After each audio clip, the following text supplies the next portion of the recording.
Hello everyone, আসসালামু আলাইকুম। Welcome back to my new blog. কী অবস্থা সবার, কেমন আছেন? আই হোপ সবাই ভালো আছেন। আমিও আলহামদুলিল্লাহ ভালো আছি।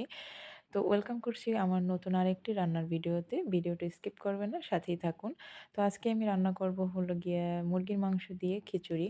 এজন্য আমি ১ম এই মাংসটাকে ভালোভাবে কষিয়ে নেব। ১ম এই আমি মসলাটা ভালো করে কষিয়ে নিয়েছি। সবকিছুর ভিডিও নেওয়া হয়নি। তো যতটুকু পারছি অতটুকু নিছি। যাই হোক, এখানে আমি মুরগির মাংসটাকে ভালো করে কষিয়ে নেব। অনেকক্ষণ ধরেই এটাকে কষাবো।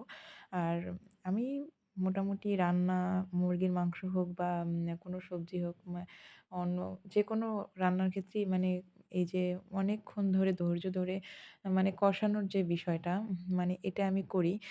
অনেকে আছে সবকিছু দিয়ে ঢেকে দিয়ে রেখে দেয়। কিন্তু আমি যেন কেন এটা পারি না। যাই হোক, তো আমি ১ম এ মুরগির মাংসটাকে ভালো করে কষিয়ে নিয়েছি। কিছুক্ষণ ঢাকনা দিয়ে ঢেকে রেখেছিলাম। এরপর এসে দেখি যে আমার মেয়ে কোথায় বসে আছে দেখেন। ওর বাবা এই জায়গায় বসিয়ে রেখেছে। ও যে কি পরিমাণ দুষ্টামি করে আল্লাহরে!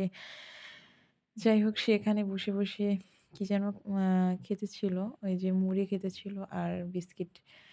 আ তো ওর আব্বু আমাকে বলতেছিল যে, "দেখে যাও তোমার মেয়ে কি করে?"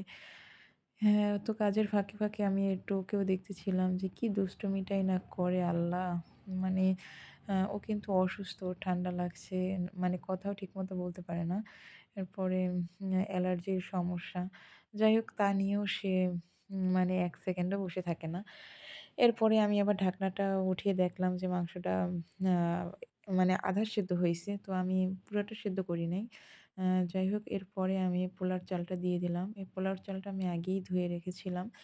আ আর পোলার চালটা আগে রান্না করার ২০ মিনিট আগে যদি ধুয়ে রেখে দেয় তাইলে খিচুড়িটা ঝরঝরা হয়। তো আমি পোলার চাল আর আজকে আমি মুগ ডাল দিয়ে খিচুড়িটা রান্না করছিলাম। আ যাই হোক, তো ডালটাও ভিজানো ছিল। আর পোলার চালটাও আমি আগেই ধুয়ে রেখেছিলাম। এরপরে আমি ডাল, চাল সব একসাথে দিয়ে দিলাম। তো এখন আমি একটু কিছুক্ষণ নেড়ে নিব, মসলাটার সাথে মিশিয়ে নিব। তো তোমরা কে, কে চিকেন খিচুড়িটা অনেক পছন্দ করো? উম এখানে আমি পানি দিয়ে দিলাম। পানিটা আগেই গরম করা ছিল। আর এই যে আমার খিচুড়িটা হয়ে গেছে। তো উম কেমন হয়েছে আপনারা সবাই অবশ্যই কমেন্ট করে বলবেন। আর উপর থেকে আমি একটু ঘি দিয়ে দিলাম। ঘিটা দিলে খেতে ভালো লাগে। তো আমি পোলাও রান্না করলেও আ ওটার লাস্টে আমি ঘি দিয়ে দিই। আর খিচুড়িটার উপরেও আমি দিয়ে দিলাম। এরপরে বেরেস্তা ওটা করে উপরে দিয়ে দিলাম। এখন আমি এটা ভালো করে মিশিয়ে নেব। হুম।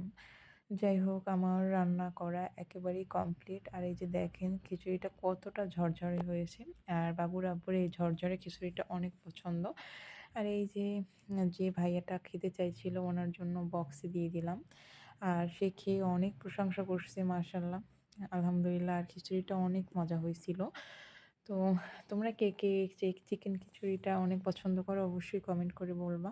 আর আজকে আমার এই ভিডিওটা কেমন লাগলো অবশ্যই কমেন্ট করে বলবা। দেখা হবে নেক্সট ব্লগে। আল্লাহ হাফেজ।